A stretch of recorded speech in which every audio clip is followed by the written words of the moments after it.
முள்ளிவாய்க்கால் மறக்க முடியாத மே 18. இதை மறப்பது நாம்? 2009 மே 18 எரியும் விடியலை மறப்பதா, அல்லது இரத்தம் குடித்த மண்ணின் அழுகுரலை மறப்பதா?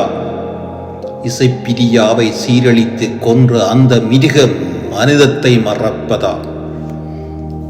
அவள் கண்களில் இருந்த அந்த இறுதி ஏக்கத்தை எப்படி மறப்பது? சிறுவன் பாலச்சந்திரனுக்கு பிஸ்கெட் கொடுத்து பின்னர் சுட்டு கொன்ற கொடூர சிரிப்பையா மறப்பது?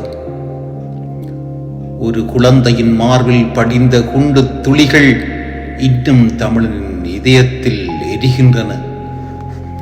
ரமேஷ் அண்ணாவை சித்திரவதை செய்து எரித்து கொன்றதை மறப்பதா?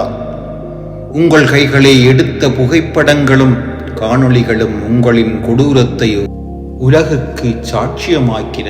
தெரிந்தவை இவ்வளவு என்றால் தெரியாமல் புதைக்கப்பட்ட எத்தனை உயிர்கள், எத்தனை சகோதரிகள், எத்தனை சகோதரர்கள். கடலும் கூட எண்ண முடியாமல் அலைகளாய் அலறுகிறது.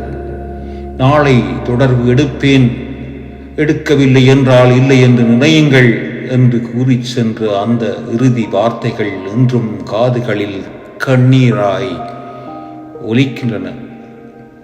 பிள்ளைகளை அனுப்புகின்றோம், பார்த்து கொள்ளுங்கள் என்று நம்பிக்கையோடு கையளித்தவர்கள் எங்கே? இராணுவத்திடம் சரணடைந்தவர்கள் எங்கே? வெள்ளை கொடியுடன் வந்த உயிர்கள் எங்கே? 1956 முதல் 2009 மே வரை ஒரு இனத்தை திட்டமிட்டு அழித்த இருண்ட வரலாறு தமிழின் நெஞ்சில் நெருப்பாக வாழ்கிறது. போராடினோம், ஆனால் உலகம் வஞ்சனை செய்தது. உண்மையை கண்டு மௌனமாக நின்றது. உலகமே, உனக்கு கண்கள் இல்லையா? அல்லது தமிழின் கண்ணீர் உனக்கு தெரியவில்லையா? முள்ளிவாய்க்காலின் 17ஆம் ஆண்டு நினைவு. ஆண்டுகள் கடந்தாலும் அந்த மே மாதம் இரத்த வாசனை இன்னும் மண்ணில் காயவில்லை. நாம் மறக்க மாட்டோம். மண்ணில் வீழ்ந்த ஒவ்வொரு தமிழரையும் நாம் மன்னிக்க மாட்டோம். இன அழிப்பின் அமைதியான முகங்களையும் முள்ளிவாய்க்கால் ஒரு பெயர் அல்ல, தமிழரின் இதயத்தில் என்றும் அணையாத ஒரு தீ கதிர். மன்னிக்க மாட்டோம், மறக்கவும் மாட்டோம், மன்னிக்க மாட்டோம். இந்த காணொளி உங்கள் இதயத்தை தொற்றிருந்தால் உங்கள் நண்பர்களுக்கும் பகிர்ந்து கொள்ளுங்கள்.